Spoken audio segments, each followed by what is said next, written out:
if you want to develop a strong network, the best way is to attend as many symposiums, conferences, and poster presentations as you can, and that way you know who's going to be present, and also you can start following them and also have talks in person with them.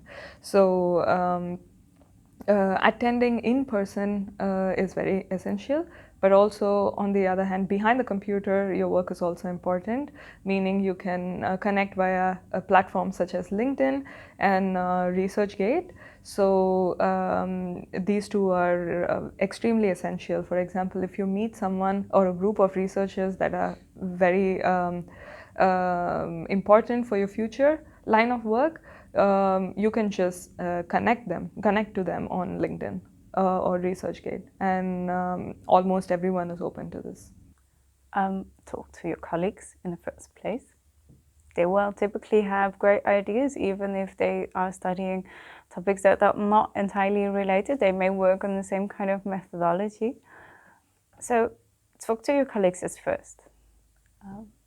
Your supervisor will have information on who would be interested for you to talk to, and could be this kind of matchmaker. So if you have a specific topic you want to talk about to someone, discuss this with your supervisor or people you know vaguely from the field, and go to conferences. That definitely helps. And if you are interested, for instance, in a paper and you have some questions, just email the authors. If the paper wasn't published too long ago, it's most likely the authors are very interested to talk about, which helps to develop a network as well. So I would say speak about your work first thing, so that people can get to know you from what you have done, you have achieved. So it's basically when you go to seminars and meetings, international meetings or national meetings, so meet people and talk with them. And be curious as well. Do not hesitate to ask questions, even by email, to a researcher that you have read his or her papers and you have a question and you want maybe tips. So just ask, and maybe they will answer to you, maybe not, but just give it a try. So it's, communicate about yourself and be curious on the others. Yeah, you have to talk to a lot of people. I mean, if you go to conferences in summer schools, that's already a start.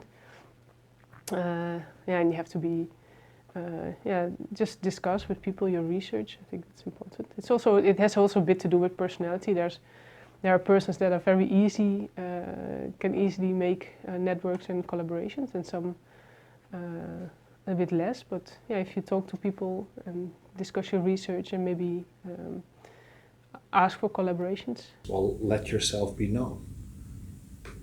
Pick up the phone, tell these people, knock on the door. Say to the secretary, can I have a 5-minute talk with the professor next week, Thursday? Mm-hmm. Yeah, sure. What is it about? I just want to ask him what he's up to and if there are interesting projects, and I want to tell something about myself, what my talents are. Okay. Yeah, why not? How many people do you know that tried that? I don't know that many people, but you can do that.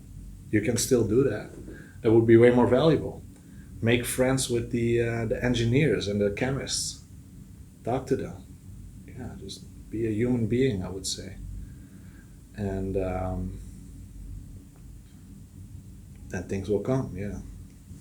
I think that the last thing what you want to do is that you only approach people because you need them for something. Mm-hmm. You know? Yeah. That gets boring, that gets, it has a little bit of a negative taste to it, you know? And people will be professional. They will be like, yeah, of course I will send you the data regarding the new tracer. You know, of course people will do that because they're getting paid to. But if you want to build a good, how do you call it? Network, then you got to start the other way around, you know? Mm-hmm. A chemist giving you some kind of documentation because you need it for your own study should be somewhere between all kinds of other meetings you had with that person. But when they saw you, when they met you, you shook their hands, you asked them like, how you doing?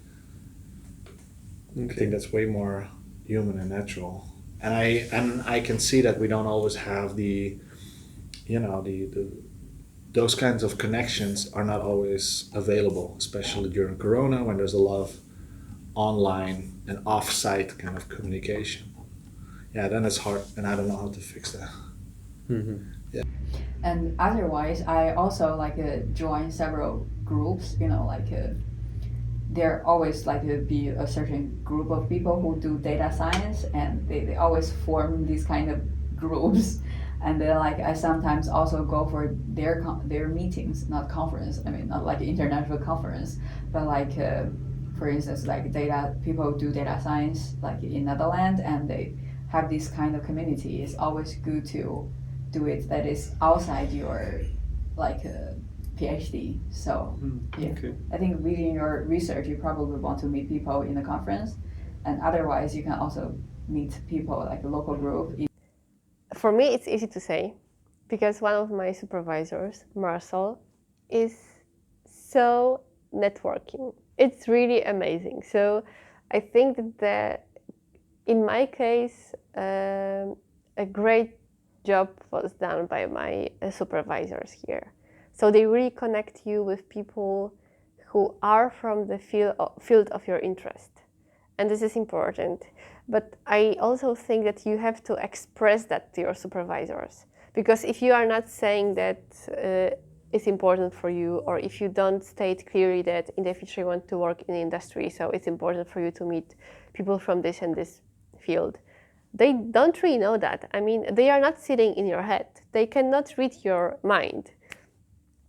So first of all, I would state clearly what are your expectations? What do you want to learn during your PhD, apart from writing your thesis? And then they can also do a great job in terms of networking. Summer schools are very useful, I think. I was in one with neurodegenerative diseases, and you meet a lot of I've met a lot of new people there. And they're all interested in the same subject. So if you pick the right summer school or congress, you will meet those people. Yeah.